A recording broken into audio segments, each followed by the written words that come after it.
Hello there, boxing fans around the world. Thank you for joining me once again here on Talkin' Fight, another episode of Boxing News Today. And today we're going to start off with a story out of Jeddah featuring all the undercard fighters who are fighting this weekend underneath Alexander Usyk and Anthony Joshua, the big heavyweight clash that we've all been looking forward to. Let's start off with another heavyweight, Filip Hrgovic, who said, a lot of fighters didn't want to fight with me. I'm glad that we found one that wants that. Thanks to Zhang and his team, I think that we'll make a great fight. We're both big guys, and we're both big punchers. I think he's really dangerous, but he lasts for a few rounds. I'm a dangerous fighter for the whole fight. I'm dangerous for 12 rounds. That's the difference. In reply, Zhilai Zhang said, being here is a privilege for me. Of course, this fight is important. It's an IBF eliminator. Winning this fight would mean I could directly step up to face the winner of Usyk versus Joshua. It means a lot in China and for the support of boxing in China. I'll promote the sport of boxing in China for all my people. For my last fight, 16 million people in China tuned in to watch that. I believe we'll make history this time. I'm expecting 100 million. I have 1.4 billion people behind me and supporting me. Let's make it happen. I'm fighting for my country. Woo. Callum Smith, for his part, said, it's a must-win. I think every fight is a must-win at this stage in your career. I'm busy division, packed division, where there's a lot of fighters waiting for a shot at the world title. A loss here puts me in the back of the queue. And it's a very big queue, and to be in the back of a win here puts me in front of the queue. It puts me next in line to fight for the world title. That's the goal. I've been there before. Down at 168, and I believe I'm good enough to do it at 175. It's a must win, and I'm excited. It's a big show and a big platform to perform on. Hopefully I can get the business done and move on to the world title. It's been good to be here and good to get back here. Obviously, I've got the best memories from being here, being a world champion. There's a good buzz around this place around this time. It's obviously a great main event, but I'm here to do a job, and that's win. Matthew Baudelic replied, first of all, I'm sorry to not speak English, but I'm honored to be here to fight on such a prestigious card. I'll be able to do all my skills in front of a big stage. I'm a warrior, first and foremost. It's in my DNA. I'm always here to win, and I'm ready for a good fight. A special note, there's a great duel between two female fighters, Ramla Ali and Crystal Nova. Ramla Ali had some really good things to say. She's a fighter out of Somalia, and I believe a former refugee, but now a professional boxer. So here we go. Let's have a quick look here. For me and my opponent, Crystal, will be the first women in history to fight here, and nobody can take that away from us. We will cement our names, and it will be there forever. I know that along the way, we're going to be inspiring so many young girls and so many women to not only take up the sport of boxing, but take up sport in general. I'm actually hosting a sisters club here tomorrow. 30 to 40 girls have signed up to do the deal, knowing that we've inspired at least 30 women is a huge achievement in my eyes. I'd love to have one final fight at the end of the year, hopefully for a title. We're working towards that. It's an incredible camp. I'm so incredibly blessed to work with Manny Robles. I feel like his and my team's experience has helped me become so ready for this fight. I'm 100% ready to put on a great performance. Crystal Nova, for her part, said, thank you very much for giving me this opportunity to be one of the first female fights in Saudi Arabia. I look forward to giving it my best. Ben Whitaker, one of our faves from the Olympics last year, or the year before, whatever. First, I want to thank God for putting me on this position. I want to thank 258 for knocking the door. We got here is just treating the situation as an experience for me. I believe I'll be fighting for those belts one day. I just want to see what the fighters go through. That's the magnitude of this fight. It's great to be here. Looking at AJ, the nights he's brought to Britain. It's great for him. It's great for the country. The Brits should get behind him because too many people always downplay what he's done. I'm rooting for him. 258 are rooting for him, and the rest of Britain should as well. Said Badu Jack, I want to thank Skill Challenge and Prince Khalid for having me. The whole kingdom of Saudi Arabia, sorry. I appreciate all the love. I'm excited to finally fight here in Saudi. I fought in Abu Dhabi and Dubai, but now we're finally here. I'm so excited. I'm here to stay. I feel young. I take care of my body. You've got to live in the boxer's life. You can't just live it when you're training camp. It's a lifestyle all year round. Andrew Tabiti said, I'm really thankful for having this opportunity. My original opponent was Tyrone Spong, but that fight didn't go through. I don't know if I'm going to campaign at heavyweight. I'm going to fight certain fights at heavyweight, smaller heavyweights. I might campaign at cruiserweight and bridgeweight. I definitely see AJ beating Usyk. He just needs to be smart and use his size. All the advantages he has, he can beat him.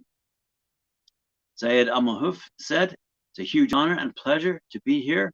If I was writing my own story with my own hands, it wouldn't be as good as God is writing for me right now. I just love the support from the people. I love that I'm a symbol of hope and opportunity, and I'm representing more than just boxing this Saturday. That's a beautiful place to be for a young athlete. A good thing about pressure is pressure makes diamonds. That's what's going to happen on Saturday. I'm here to inspire. I want to be a stepping stone to the athletes of Saudi Arabia and the Arab world that are going to come after me. Good for him. And finally, Daniel Lupin said, I have the main advantage, which is my height. That's what will keep my opponent at a distance. I will not give him the opportunity to come closer. I've done all the preparation with Alexander Usyk's team, and I think that he is the best form that he's ever had. Wow. So there we go. There's some quotes from the boxers who will be fighting on the undercard of the big fight between Anthony Joshua and Alexander Usyk down in Jeddah, Saudi Arabia, this Saturday night, just a few nights away from today. Elsewhere, taking place the following week, you're going to see a big lineup take place on board a battleship, the Battleship New Jersey, which is located in Camden, New Jersey. This is a card that's being promoted by R&B Promotions, and it'll begin at 5 p.m. Eastern Time.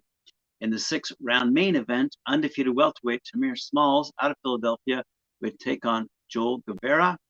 And 6-round co-feature, Daniel Murray, fighting out of Lenoka Harbor, New Jersey, takes on Michael Gibbons out of Atlanta, Georgia, in a junior welterweight fight. In 4-round bouts, you're going to see Elijah Imoda out of Camden take on Aaron Nemones out of Atlantic City, New Jersey. Timothy Tyler out of Camden will take on Devon Hall out of Wilmington, Delaware, in a super middleweight clash. Tyrone Azino out of Philadelphia fights Andre Donovan out of North Philly as well. North Philadelphia, Ohio, in a super bantamweight fight.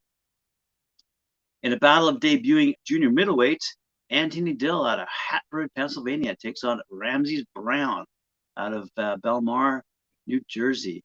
Greg Hackett out of Philadelphia fights Tunde Fetrigan out of Queens, New York, in a cruiserweight battle. Drew Aguiar out of Cherry Hill, New Jersey takes on Carlos Nunez out of Westchester, New York. And Tarek Maven out of Vineland, New Jersey will square off with pro debuting Daniel Bean out of Old Bridge, New Jersey, in a heavyweight bout. There you go. That is all taking place on a battleship, the Battleship New Jersey, that is harbored in Camden, New Jersey. That's a great opportunity to see a great fight, great card, and a great venue. And hopefully we'll see some more fights take place on that battleship as well, because this is their inaugural fight there, put on by, as I said, R&B Promotions. And R&B Promotions, I believe, is, yes, Alex Barbosa, is the owner of TKO Fitness, and R&B Promotions is headed by him. He's a former bantamweight fighter. So good luck to him and his fighters that he's chosen. It's going to be a really good show on that battleship. Let's flip over to just nearby Philadelphia, where we're going to see lightweight fighter Bruce Mills, 8-1, out of Liverpool, New York. He's going to return to Philadelphia to face Larry Friars, who's 11-5-1, out of Yonkers, New York, in a 6-round lightweight bout as part of a 7-bout card at the Parks Casino in Bensalem, Pennsylvania, on Thursday, September 1st. Mills was victorious in his last fight in Philadelphia at Live Casino, and that was back on February 24th, by the way. Mills is a lifelong martial arts artist that began to train at the age of 5. He's competed in both kickboxing and boxing across his career, but for the last 4 years has solely focused on boxing. Boxing is where his passion is and where he wants to pursue his professional career. When asked about his dreams in boxing, he said, I want to go as far as I can possibly go. If that means being a future Hall of Famer or winning world championship, that's fine with me. I just want to know that I have left everything in the ring and gave my best possible shot I could give. Fantastic stuff. Let's move along now to have a look at the undercard on the big Joyce versus Parker battle that's taking place now on September 24th. On that undercard, you're going to see Andy Cacase, Gil Usiman, Nathan Heaney, Raven Chapman, and Mark Heffron, to name a few. The main event heavyweights are Joe Joyce and Joseph Parker, and they'll be fighting for the right to take on the winner of the rematch between Alexander Usyk and Anthony Joshua, along with the WBO International Intercontinental WBC Silver Heavyweight Championships.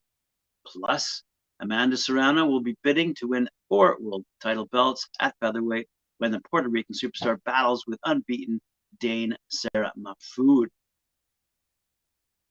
Cacade's 19-1 will challenge for the IBO World Super Featherweight title against unbeaten Italian champion Michael Magnisi, 21-0. The 27-year-old from Lazio won the title by defeating Dennis Contreras in April and the British champion from Belfast in his first defense. Nottingham's British IBF European and Commonwealth welterweight champion Usiman, 17-0, will be making a 3rd defense of his belt against former English champion Samuel Antwi. He's 14-1 from Stockwell in London. Stoke middleweight Heaney, 15-0, will make a 2nd defense of his IBO international title against Bolton's Jack Flatley, who's 19-2, with a recent European title challenger at super welterweight. Good stuff. The Queen of Queensbury, Raven Chapman, 3-0. We featured her before. Moves quickly into title business with a challenge for the vacant WBC International Featherweight Championship against Argentina's Jorgelina Guanini, 10-4-2. The 28-year-old Chapman, known as the Omen, made her Queensbury debut in May in explosive fashion when she stopped Gabriela Maiza in less than a minute. She'll be stepping up in levels against Guanini, a former IBF world champion at super flyweight, who recently defeated the then unbeaten Brit Steffi Levy in Barcelona. The 30-year-old has previously lost on points to British opposition in Rachel Ball and Ellie Scottney. The new British super middleweight champion, Mark Heffron, 28-1, from Oldham, will also feature on the card in an 8-round contest. Liverpudlian James Hennigan, 7-0, is back out in a 6-rounder, while the card is finished off with up-and-coming Queensbury fighters Amar Akbar, 3-0, and Tommy Fletcher, 1-0, both in 4-round action. Wow. So this is what Frank Warren said. It's certainly going to be an all-action event on BT Sport box office in the lead up to the big heavyweight showdown at the top of the bill in Manchester.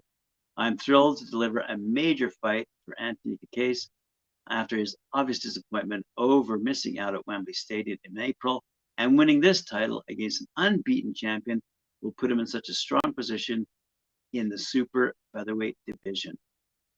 Eko Usiman will be able to call the British title belt his own if he overcomes a strong challenger from Samuel Antwi in what is his mandatory defense of the belt.